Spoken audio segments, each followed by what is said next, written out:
Bonjour, bienvenue dans votre chaîne Univers Mathématique.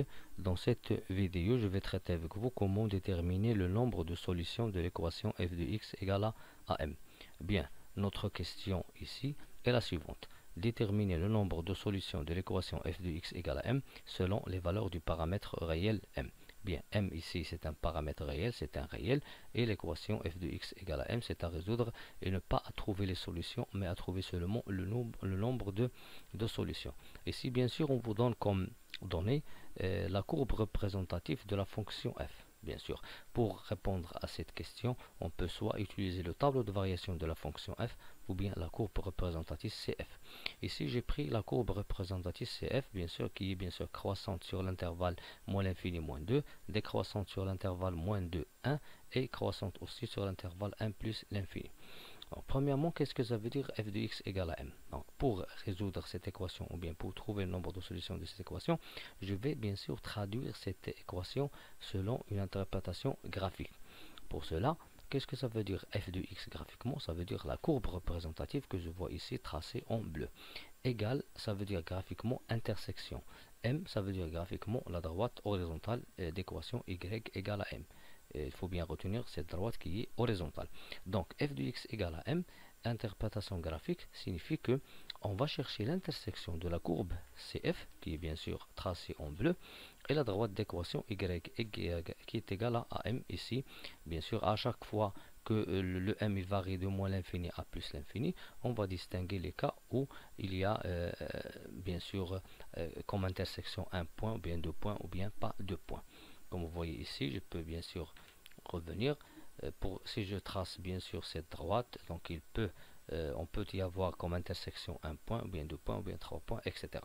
Après, bien, on va distinguer maintenant les cas. M ici est au voisinage de moins l'infini. Ça veut dire que moins 15, moins 10, etc. Donc, si la droite d'équation y égale à m, il monte jusqu'à moins 1 sans passer par ce point, alors bien sûr, on dit que le m ici est inférieur strictement à moins 1. Donc, si m est inférieur strictement à moins 1, combien il y a de points d'intersection? Bien sûr, il y a un seul point qui est ici. Bien, parce qu'il ne passe pas par ce point.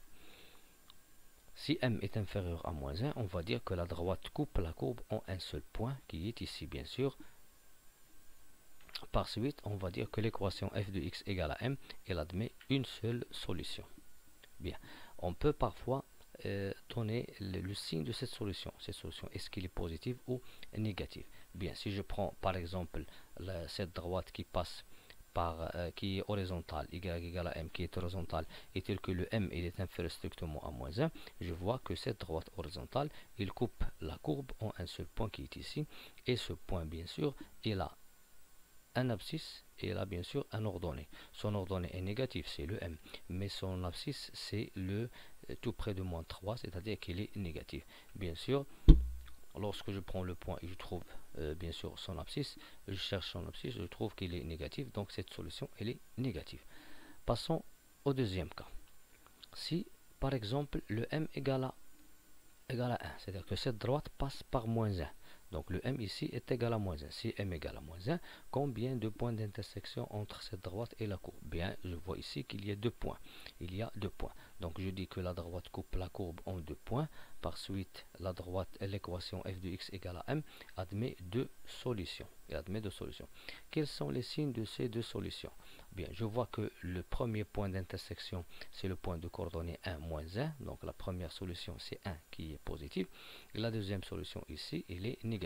Bien, donc dans ce cas, j'ai une solution qui est positive, comme vous voyez ici, et une solution qui est négative. Donc une positive et l'autre, bien sûr, qui est négative. Bien, maintenant passons au troisième cas. Si m, maintenant, il est bien sûr compris entre moins 1 et 3. C'est-à-dire différent de moins 1, différent de 3. C'est-à-dire que cette droite, il est toujours horizontale, d'équation y égale à m, avec le m ici entre moins 1 et 3, différent de moins 1, différent de 3. Ça veut dire que le m, il est compris entre moins 1 et 3, c'est-à-dire strictement compris entre moins 1 et 3. Dans ce cas, combien de points je peux obtenir? Comme vous voyez,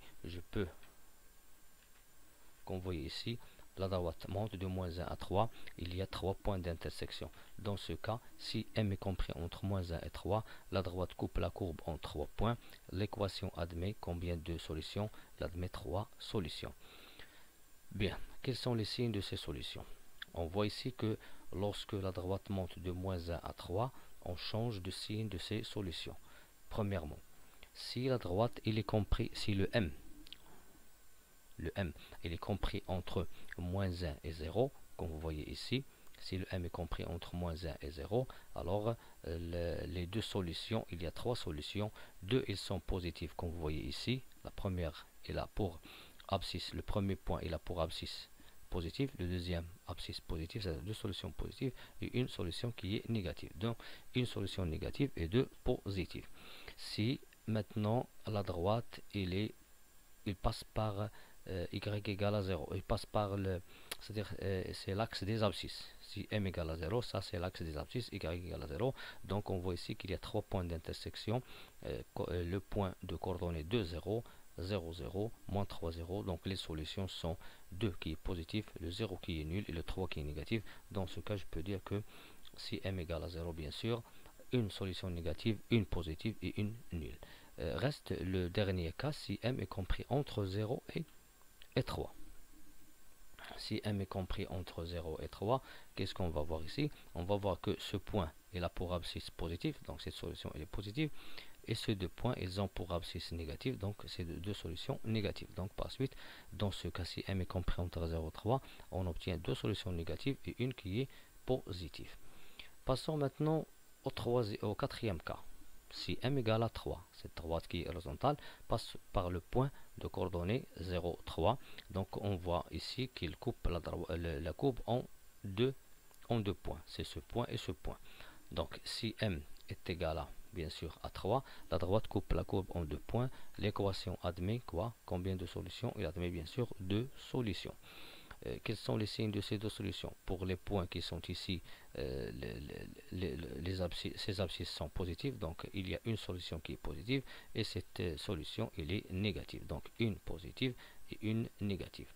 Donc reste le dernier cas, si m est supérieur bien sûr à 3 strictement. S'il est supérieur à 3 strictement, on voit que la droite il coupe la courbe en un seul point.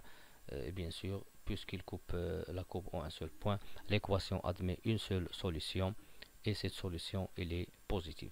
Finalement, donc si m est inférieur à moins 1, c'est-à-dire au-dessus de moins 1 sans passer par le moins 1, l'équation admet une seule solution. Si le m est égal à moins 1, c'est-à-dire cette droite passe par ce point, donc l'équation admet deux solutions. Si m est compris entre moins 1 et 3, l'équation ici il admet dans cet intervalle moins 1, 3, l'équation admet 3 solutions. Et si m est égal à 3, l'équation admet deux solutions. Et si m était supérieur strictement à 3, l'équation admet une seule solution. C'est comme ça bien sûr qu'on détermine le nombre de solutions de l'équation f de x égale à m avec m un paramètre réel, c'est-à-dire à chaque fois on détermine l'intersection de la droite d'équation y est égal à m avec la courbe. Parfois on trouve une seule solution, parfois on trouve deux, parfois trois, parfois on trouve pas de solution. C'est comme ça qu'on détermine et on répond à cette question. Merci.